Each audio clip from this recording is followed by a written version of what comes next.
this week we're talking about Paul Mescal. I'm so over Paul Mescal. I said he's got notions. He said he likes London better than Dublin in an interview. I agree with him. I get because a lot of country people hate Dublin in Ireland. So why are Duds getting so angry at Paul Mescal? He's from Kildare. Right. Let the man have his Kildare identity. Being a female comedian. We get feedback every day. People laugh or they don't laugh. Well, and female comedians get feedback on whether you have cankles, whether your eyes are too far apart, if your voice is too high pitched, or or you talk about female comedians are always perceived to be talking about our lives too much. No one wants to hear about our lives. I'm finding porn in the strangest of places.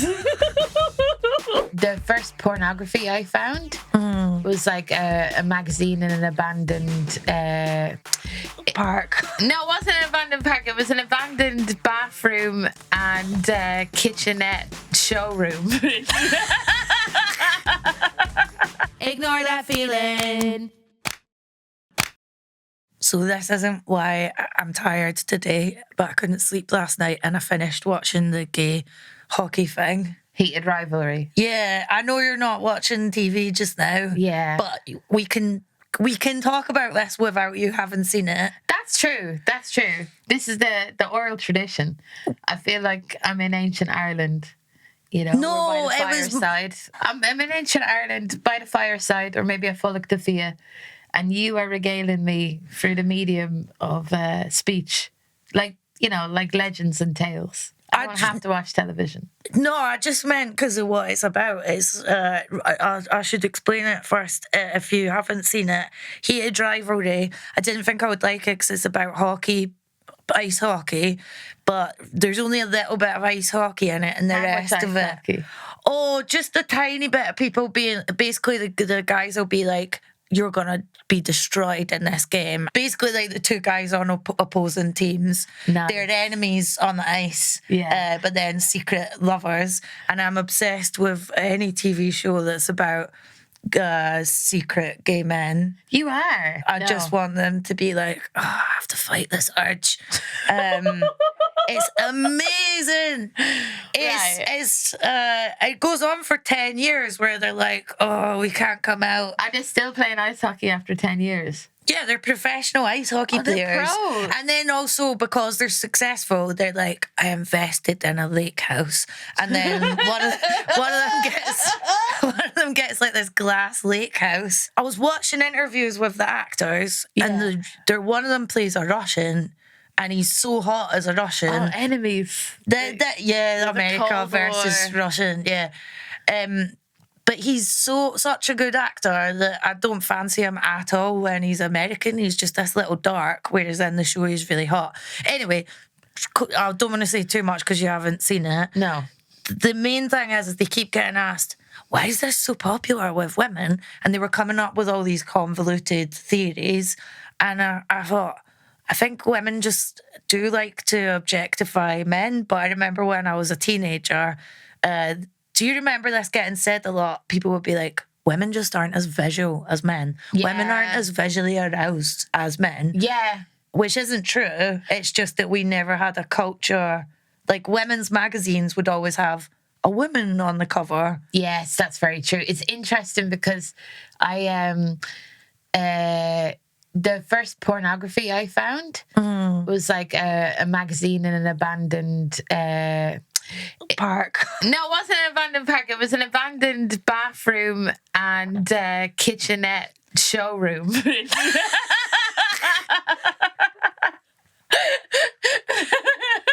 and my friends were hanging out. What? There was an abandoned bathroom and kitchenette showroom. Someone shat in the display toilet. But also, there was magazines thrown around the place. What type of porn? Zippo, I think it was called. We could look it up. Zippo is like I'm just getting a lot of pictures of lighters. I got a picture of a lighter with a fat Buddha on it. Try Sugar. Zippo magazine? Yeah, try Sugar. Zippo. No, try Zippo magazine. It's there's a Zippo lighter magazine. Maybe I've. There's a Zippo lighter with loads of fireworks. It's celebrating New Year.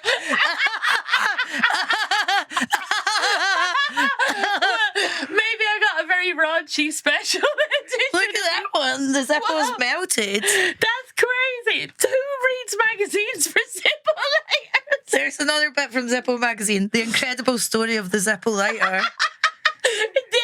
They would say that though. Alison, It would never be like the mundane story in the Zippo lighter. Are you sure this was a porno? What? And I was just so aroused by the lighters that I imagined dicks. Well, aren't you giving up smoking at the moment? I've given it up fully. I'm fully gone. I've got 8 packets of cigarettes in my cupboard. Oh, well done. Them. Are you sure it was called Zippo? I'm not sure now. I have to admit, I'm not sure now. Send us a message on our phone number. Do you remember Zippo magazine? Were you in an abandoned bathroom showroom in Westmeath?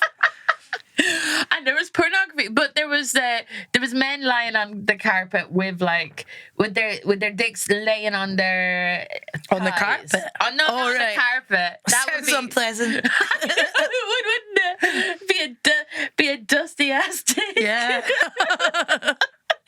But I brought it home with me, and I don't know, like my dad used to read The Sun a lot, and I used to rip out the page freeze and give them to my friends in school, my lad friends.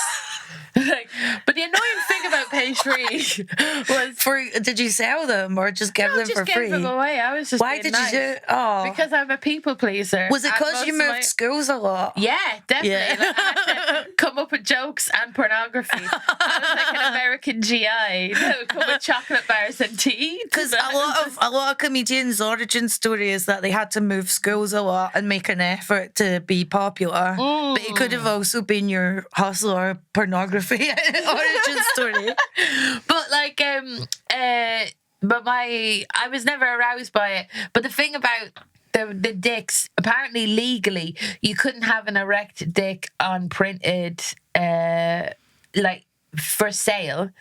So they used to have like a kind of semi one, and they used to call it the Mull of Kintyre because it looked like the Mull of Kintyre. Wow. Yeah, if you look up the Mull of Kintyre, I couldn't draw you the Mull of Kintyre. Well, now you're learning to draw. Maybe you're next. But over Christmas, my father-in-law was telling me about olden days Ireland. He's like 82. My father-in-law said that magazines were censored in Ireland. Yeah, big time. Not even like for having a dick on them, for just any kind of like vaguely sexual photos. Yeah, they used to rip out like women in bikinis, he said. Yeah, and like if you like contraception stuff, all that kind of thing. Cosmopolitan used to be edited. But then also, I had a great time at Christmas. But that's why you love writing Irish people. Oh, yeah. And I think it comes from the censorship and the sense of shame. You've said it. It's a fetish. It's very insulting to Irish people. This came up the other day. I was saying to my partner, I'm so over Paul Mescal. I said he's got notions. He said he likes London better than Dublin in an interview. I agree with him. I get because a lot of country people hate Dublin in Ireland. So why are Dubs getting so angry at Paul Mescal? He's from Kildare. Right. Let the man have his Kildare identity. Right. Don't suck him into Dublin just because he's good at acting. Okay. I prefer Dublin to London. For what? It's because I don't like London. I think London's one of the worst cities in the world. But we can watch Bjork any night of the week if we want it. Can we? No, not now. But right. Let me. Can I just stick to the thing I was saying? Please. Paul Mescal in his little Gucci shorts. Yeah. Wait, now I'm worried. On the off chance this podcast does well. Just say your truth. I'm sure he's. Yeah, Paul Mescal's not going to listen to our podcast. I'm going to defend him, so it's fine. I like Paul. He wears little Gucci shorts. Yeah. Gucci. He has played gay a lot of times now, and he's always like, and I'm fine with that. Yeah. And he's like, really Would it be weird if he said he wasn't? I think it's hotter when the men are like fighting against it. Like, do you know what I don't like about Heated Rivalry? Any interviews with the co-stars, they're cuddling each other. They're like in their 20s, so they're like, I'm so cool with playing gay. I liked it better when Queer as Folk came out in the 90s and you could see the men were like trying to kiss each other. I like the And when I was watching the hockey thing yesterday, and my partner came, he was working from home, and he came in the room because he could hear me going, "Yes, lads, come on." And they were like, It was great. Whereas Paul Mescal was like, I've played gay again, and I'm more than fine with that. So I was saying to my partner, I don't like how Paul Mescal's, he's so cool. He loves London. He wears Gucci clothes. Yeah. And I said, and that's not what I want from an Irishman. And Connor said it was essentialism, and it was like incredibly insulting to Irish guys. I want them to be like, oh, miss, I don't know anything. And my jeans are boot cut. And I've just come off the farm, and I wonder, because loads of people, I never seen a woman before, apart from in the magazines in the bathroom showrooms. But you want a nice clean boy who's like, I've never been with a woman before, and we couldn't do that in Ireland. Like, but sometimes I worry that maybe that kind of guy is dying out. Oh, because of pornography. The internet and, Ireland's the progressive Ireland as a country. But like you don't like that. No, because when Ireland got abortion rights, you're like, no. One more step towards. It was much hotter when we were like, we don't know if we're going to be saddled with a baby. Yeah, you're going to be like, it's much harder when someone comes into you and you're like, there's consequences. Yeah. There's actual consequences. Yeah, I know. You're like, I'm going to have to get a boat. I'm going to have to get a boat. But like... They're going to have to send me away to Scotland. But... what were we talking about? We were talking about Heated Rivalry. Then we started talking about porn. The guys are Gen Alpha or Gen Z, so they're totally cool with it. I mean, that is great. I know. So don't cancel. It's great, and it makes me so happy as well that, going back to my original point, the commissioners understand that women want to objectify men. Because I think it started with Saltburn. Right, yeah. I haven't seen Saltburn. But a lot of teen girls loved that film for all the homoeroticism in it. So do you think the Heated Rivalry kind of got commissioned off the back of people? Not just, I mean, there's probably, I guess there's that, because I didn't watch this Heartstoppers thing. Oh, yeah. That, and then... but I love the way you were cheering on the lads of the sex scene like you were watching football. But come on, lads. It's just great. There's just so little hockey in it. But you went to see Pillion. Yeah, Pillion was great. But you were upset that it was like all aristocrats involved. I know, but I have to do... Look, it's going to be hard to consume media. Exactly. I know. But can I have one? Can I just have one? I've met Coco, the sister of Emerald, and she's really nice.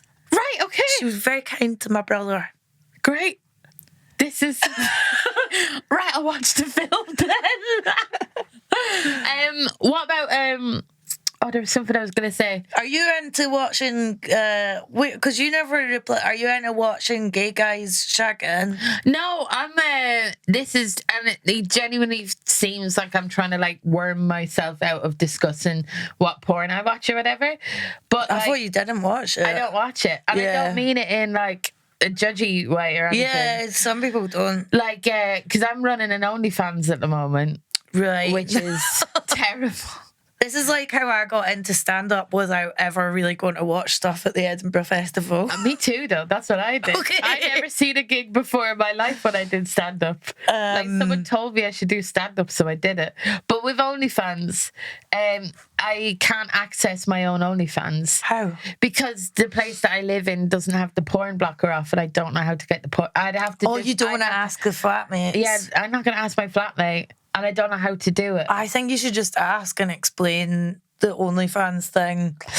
But then I'm like, Can you explain you're doing OnlyFans because they keep paying comedians? Yeah, so OnlyFans film comedians and put their stuff up, and then you're supposed to use it like a social media thing and put up your specials and stuff like that. So I'm trying to do that. It's hard though, because I have some pals that are on it that have veered into sex work because they make more money that way. Yeah. I know, but it's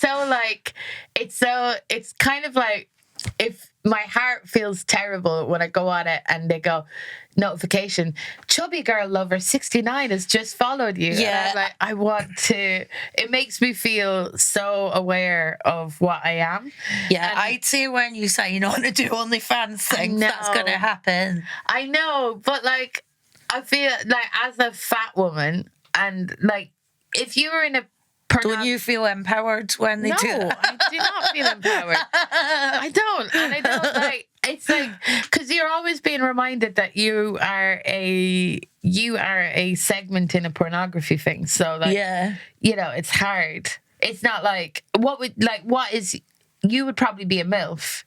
How dare you? You would be. How MILF dare you? Over 24. How do you, what if I was hairy women? You don't know that. I could have like a mad fanny. But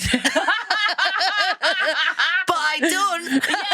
Yeah. Is there a segment called Mad Fannies on OnlyFans? There's hairy women. Women with big hairy fannies. Right. But that's not me. Right, fair enough. Actually, that's no, it's crazy. Yeah? See, when you get older, no, I was growing out my armpit hair, and it stops growing when you hit menopause. Sorry, I just realised, because I'm perimenopausal, you said I was a MILF, and I was still like, how dare you? You only need to be 30 to be in the MILF category. I think you have to be in your early 20s to be in the MILF category. I think it's earlier than that, because I've watched more documentaries on porn than I've watched porn. I've watched a lot. After Porn Ends is good, apart from that very angry man in it. Have you seen it? No. I think I have, watch it. Like years ago. Wait, what were we talking about? What porn category? Oh, no, sorry. This was going to ask you. This is a real thing I've been thinking of doing, right? My toes are wrecked from the marathon training. Yeah. And then last night I was trying to pull off my fusty toenail.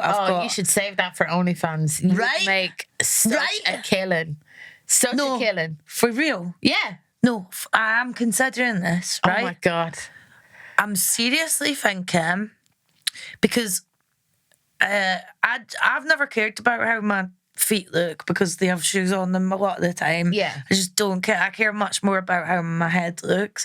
But I've had so many male comedians, especially ones like I went to Melbourne with, who would be on the beach and they would see your toes and be really cruel about my feet. How cruel? What were we saying? Being like, wow, your feet are horrible.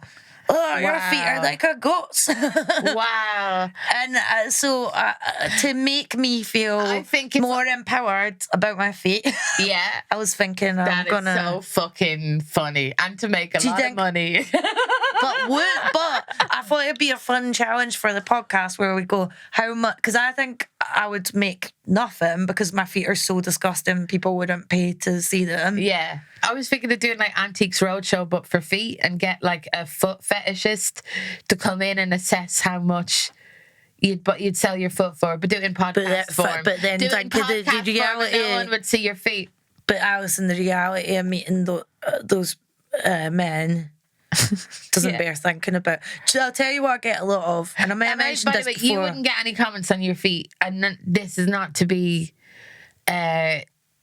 You get comments on your feet of people because you were beautiful, so they think that you can. Do you think if I went around with your feet that people would be commenting on my feet? No, they wouldn't. I know that sounds. I get you. Yeah. The thing that stopped me from doing it, because I was going to do it as a joke, is that's such a bummer of a vibe to bring into it, but it is. Once you've done cause of stripping, and I know other people that have done any kind of sex work get this, you use up all your goodwill at a certain point. Yeah. So I couldn't go on OnlyFans now because I used up any kind of tolerance for men, and I get guys messaging all the time about can I be your pay pig and stuff. Yeah. And then when you say, donate $6,000 to an autism charity, they'll go, no. Yeah. Because what they want is to test your boundaries. Yeah.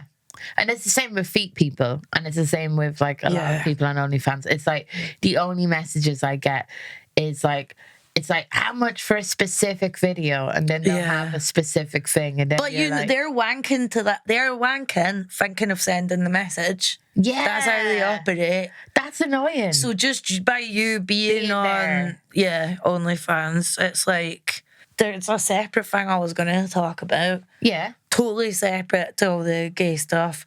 But do watch Heated Rivalry. I was like, is this going to seem like the rest is entertainment? How I was trying to think, how would Marina and Richard cover it? Yeah. They'd be like, makes a lot of money now, and the books that show is based on sold very well. He's obsessed with money. You're obsessed with money. Yeah, man, it changes your life. Yeah. It solves every problem. I'm obsessed with money. Yeah, it's okay to be obsessed with money. Especially when at one point in your life you had 3 individual shoes because you were so skint. See, when I lived in Manchester, they made fun of me all the time for being skint. Obviously, I'm obsessed with money. Yeah, I used to get made fun of like when I was a kid and stuff. Yeah, because like I'd shop at like Primark or Pennies in Ireland. Yeah, and like I was being made fun of by my neighbour, who was from the same socio-economic. It was never posh people, because I didn't interact with posh people as a kid. But what were you going to say about Manchester money? You were going to move on to something. Not Manchester. Before that. I respect you for trying to get that back on track. Thank you. Because that took a lot. Right. The car is wrecked. It was the number of... The car's on fire, and I'm like, put this into reverse. Because we have such opposite... you have an ADHD style of conversation where it's like... I do. And mine's is like, can I come back? Rigidly trying to come back to the same topic again and again and again. Yeah. It's about male comedians doing lowest common denominator jokes. Maybe there's women doing this as well, actually. Yeah. And then using... I was listening to Jimmy Carr on Louis Theroux's podcast, and he used Michel Foucault to defend doing jokes about like killing gypsies or whatever. What was the... So Foucault, if you do like a humanities degree, you'll have to read like Foucault and like Roland Barthes and all this like theory stuff. I'm saying this like I know it. That's as far as it goes. Yeah. I repeated first year of English Lit twice, and I couldn't tell you about Foucault. But regardless of that, I still wouldn't use abstract theory to justify being like, it was all right to guess the gypsies. Yeah. And he legit did that. What bothers me is that the average British person, our education system's so poor and so few people read books now that people will hear him say that and go, oh, clever guy. I've not heard of Foucault. Whereas I'm like, I see through you. And then another comedian who we were talking about, someone who does lowest common denominator jokes, but then uses like flowery language. Being a pseudo intellectual to justify it. It grinds my gears. Well, because it's like it's false. Because if you're truly, if you truly did think. If you're a big thinker, then shouldn't your next thought be, do I need to say this? Yeah. Do people need to hear this? Yeah. Am I contributing any good? And like, they can't seem to get at that thought bit, but they can go, I know the meaning of a word or whatever. And it's like, okay. Yeah, it's and the other thing, it's annoying to like I used to do comedy. So I Jimmy says that us slagging off other comedians is the narcissism of small differences. Really? Those are big Doesn't words. that sound good? Rather than it's fun to bitch about people and it bonds us. It does bond us. Fucking the narcissism is fuck off. We're allowed to have opinions on, like, I don't get comedians who don't like feedback, because we get feedback every day. People laugh or they don't laugh. Well, and female comedians get feedback all the time. Whether you have cankles, whether your eyes are too far apart, if your voice is too high pitched, or I know, or you talk about female comedians are always perceived to be talking about our lives too much. No one wants to hear about our lives. They want us to shut up. And I remember when I first started doing comedy, a male comedian came up to me and was like, oh, I think it's really refreshing that you don't do comedy about your vagina. And because I was such a weird misogynist in my... That's really changed now. I know. I haven't seen your choir routine 200 times on tour. I do. And enjoyed it every... I watched her a lot on tour. Yeah, I do so much comedy now about my vagina. Yeah. But I never did it before. And the reason why I didn't do it is because I have this... My sexism or my misogyny comes in the form of like trying to be the exceptional woman, and that is like by being like, oh, like a pick me, big time pick me, because and I think it comes from being a frigid, and like I hate men. I hated men because of like past trauma or whatever. Yeah. But then I wanted to be really accepted by men because it's this weird thing. I was listening to this podcast about an article, and it was about a woman who dated right-wing men, and one of the right-wing men that she dated was like, he wants to kill a woman with pink hair, and I was like, that's mad. Then I was thinking about my choice to dye my hair pink, and then because I'm wearing a very silly hat today. And like, have you noticed my hat? It's not that different to the other hats. No, this one is in Boston. It says, I'm the boss. Right? Yeah. I got it. It made me laugh and I bought it. And then I wore it on the tube today, and I'm wearing very loud clothing. And then I was like, I'm mad. I'm just sitting on public transport dressed like a clown. Like, then someone attractive came onto the tube, and then I was like, why did I do this?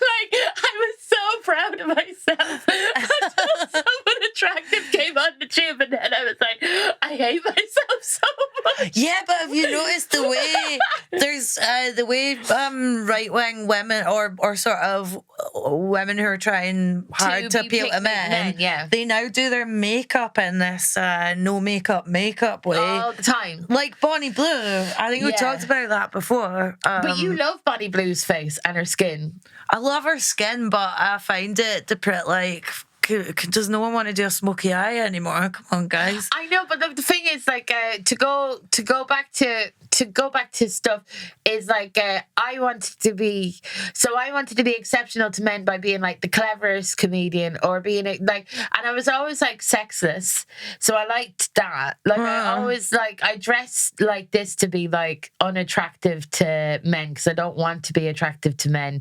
I like color and all that type of thing, and I knew then I was useless to men in that way, so then I would try and be like funny or cool, and cool meant by being cool with whatever stuff they would say. You know, I'd be chill, I'd be all this, and then like something happened to my mate, and then I was like no longer cool and chill, and it's like a weird kind of like caustic kind of thing of when I first started going into comedy.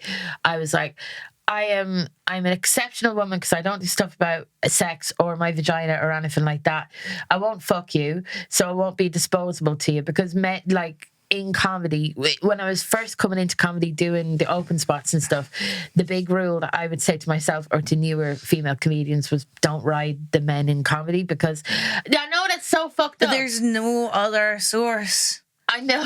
Because all your free time is taken up by doing gigs. So you have to shag comedians or barmen. I think the secret... I was so uninto shagging that I was like, there's no source. That's good. Because you women like you were my problem when I started. God. I know. I didn't say it to like... I wasn't being like...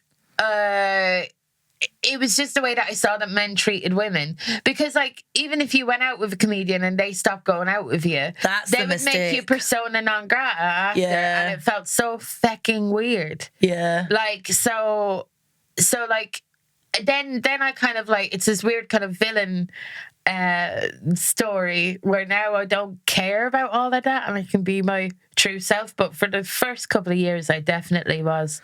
I think when you do comedy anyway, you're not yourself, and I do feel like you get more yourself as it goes on. Do you not definitely think? I'm myself. I'm absolutely myself 1,000% now, to my own detriment. And I think that the comedians that do all this kind of like being controversial for the sake of being controversial, like the comedians who do like trans stuff or Venezuela or like just stuff that's coming up in the news, it's like you can't care. Trans stuff or Venezuela. Yeah, those are the two hot buttons.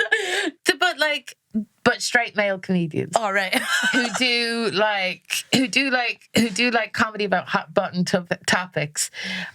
It's not even that I don't think they're good comedians, but I'm just like, I wish I could have like a remote control that could skip that part and then they talk about shagging or they talk about something else, because then I'm like, that feels real. But when it's about concepts and the concepts are about other people's lives, and it's like for the sake of doing a pun, you denigrate a whole race of people, or you make like, I just don't understand why jokes aren't that important. Yeah, the self-importance in comedy started to really... Yeah. Because I was just kind of looking around and I was like, compared to a lot of our male peers, I don't seem to be getting the same... when the Netflix thing came out, that went by with barely anything. Yeah, but that's because you didn't choose to do that. Well, I was having a mental breakdown at the time. Yeah. So I didn't do any publicity around it. Yeah. But I was like, oh, why am I not? Because I was thinking of specific comedians, and I'd be like, they'd be really like, yeah, I deserve this. This is great. Yeah. And I just don't feel the same thing. I love doing gigs, but the most fun I have is when you're doing like when we were in Cardiff and it was just a little venue and you're just having fun. Yeah. Or like when we went to Cork. But like to talk about stand-up, being a female comedian doing stand-up, not to be like, it's hard when you get interviewed about being a female comedian and doing stand-up. But you don't so much anymore now. But I do, and like it would be said with the do you get it in Ireland? Yeah, I do. I'm sorry. Still, you still. But listen, the Ireland, have changed. Your biggest selling comedians now, you've got record set, like you've got women. You've got arena female comedians, so you can't book all male lineups now. If you're booking an all male lineup now, it's a cope because the female comedians sell tickets, so you can't say anymore that we don't. Yeah, no, it's not it. But now that they do, they categorize it into something else. It will be like their fans aren't comedy fans. That's what I hear all the time. Yeah, and it's like, because but aren't women, they comedy fans now? But so aren't they? Yeah, like, isn't it just like, I've heard that about Joanne McNally, who's a great comedian. Yeah. People say, oh, her fans aren't comedy fans. No, Joanne's talking about things that interest women that didn't get covered in comedy before because it was men complaining about their wives, and women always have to do this thing of cross. I remember Lindy West talking about this. Cross empathizing with men. Yeah. To me, that's like anyone who's willing to be contrarian. Yeah. Rather than, don't dress it up in rhetoric. Just be honest. It's like when Louis C.K. was apologizing for wanking in front of the female comedians. Jesus Christ. And then he was like, they're in awe. I'm sorry that they were in awe of me. And it's like, no, you've quite a powerful manager who made sure that those women shut up. And like, they never acknowledge that. But when I was saying about Howard Stern, how does anyone, this is what Howard Stern's like. He's like, so, and you'll have someone on who's legendary, like a Spice Girl. Yeah. So, did you used to fuck the other Spice Girls and twist each other's titties? It's always like, anytime I see things like where someone is being socially transgressive, I'm like, because I'm autistic and I sometimes do things like that. I'm like, I was thinking about that. Yeah, because we were talking about someone else we know that does that. And I'm like, so are people impressed when someone's deliberately socially rude? Sometimes they are. It's hard. They are. You get punished. Like, it's weird that autistic people get punished for being socially transgressive. Yeah. That is so weird. Why is that? I've been thinking loads about how Islamophobic England is to the extent I had an Uber driver. It's accepted. I had an Uber driver the other night where we were both complaining about London. He was getting fuck all for the Uber ride and I was getting charged loads, right? So we were chatting about that and I said, move to Scotland. I went, we're less Islamophobic than the English, which in itself is a racist statement. Yeah. But I think true. Yeah. So I was saying that to him and then he kind of paused and I thought, oh, that's quite bad that I've just assumed. But no, he was a Muslim. Then he was complaining about, he said, Uber used to be great and then all these immigrants started coming over and he was Pakistani. And but he'd been in Britain since the 80s. So Uber was great. When did Uber stop being good and why is they're paying people less and less, but my immigrant taxi driver was blaming it on immigrants. That's mental. Yeah. Because it's like, it's big companies who make monopolies and then pay less. It's like... But maybe I'm the bad one for assuming, I racistly assumed that my Uber driver wouldn't be Islamophobic. No, not Islamophobic, sorry. Shit. I'm tying myself in knots. I assumed my Uber driver would be pro-immigration. Right. And that's bad, I guess. I don't know. I definitely think I've become a way better comedian since I moved to London. And it was because, like, when I lived in Dublin, it was like, I kept getting told, you're a great comedian for a woman, or you're the best woman on tonight. And then, like, then when I started getting a TV series, they were like, it's very important because you're a woman and it's good to hear women's voices. And so everything, I was never aware that I was a woman until I started doing stand-up. And then I kept getting told, I'm a woman. You were saying before someone praised you for not talking about your vag. I had a kind of similar thing where I was getting all left back with this quite mental promoter. Whoa. That's really narrowing it down. Let's get the lawyers in. He's not a promoter anymore. And he was like, the thing I like about you is you're not like other female comedians. You don't talk about feminism and stuff. And I remember I didn't say anything, but I was internally like screaming because I thought, you don't even know my views. And the reason I didn't talk about it was because I was like, my views are so extreme in terms of, I think, like, motherhood is slavery and marriage is utter degradation. Yeah. That I was like, the reason I don't talk about it on stage is I wouldn't even know how to frame it in a way that's relatable. Palatable. Yeah, exactly. If you're... that's why I was so jealous of Helen Bauer's material about weddings, slagging off weddings, because she framed it in a relatable way. Whereas often I just feel like I wouldn't even know how to frame it. But that's your superpower. Like when a heroine of a book turns out to have a baby, I always get sad and I'd want to stop reading the book. Or sometimes you'll message me and go, she changed her name. She changed her name. God. You get so like she's a paedophile. Like it's the lead singer of Lost Prophets, and you're like, no. That's how it feels. I know. That's why it's just like Catherine Ryan is the only other person I know of who has the same feelings as me about because but it's mad you have that with changing the names and stuff. But like, I'm not saying this in therefore you should have these views on other things. Oh, right. But like, a lot of like, I think it's because like a lot of feminist women have problems with women who get Botox. Yeah. And like, Why is that like? Or like thinness. Yeah. I'll explain, because Or what do they call it when you become? Is it like willfully thin? What's the? Geez, intentional weight loss. Intentional weight loss. Do you mean a diet? I'll explain my views around looks and intentional weight loss. It's because I'm just a avatar in a game, and it's going to reward me economically to do those things. Yeah. But the thing with changing your name, I mean, there's no justification for it. When I get upset that a woman does it, it's because I assume that all women have the same sense of personhood. Like we all see ourselves. Well, no, I would assume that we all see ourselves as people and valuable people, and that we wouldn't just be like, yeah, I'll just disappear into your name. And people will go, no, but the thing is my surname is my dad's surname, so I just have my dad's surname. No, my name is on Wikipedia. My dad's just Fern's dad now. That's what egomaniac I am. I'm like, wow. Dad's not built a business on the Brady name.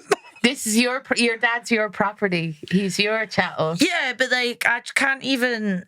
It is really sad that women still change their names. Really, really sad, especially when it's women that you respected. Sometimes, so my surname is a bodily fluid, Spittle.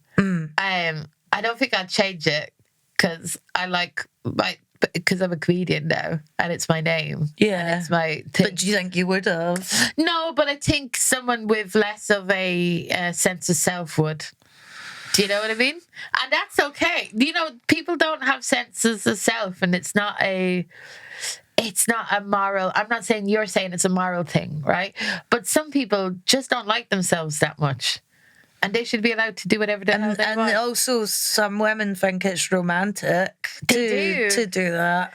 And like sometimes, if you meet someone and they have a really cool surname, like my partner has an amazing surname. What about this we're name? Not gonna. Starjacker. Someone had a surname, John Starjacker. Someone had the surname Power or Money.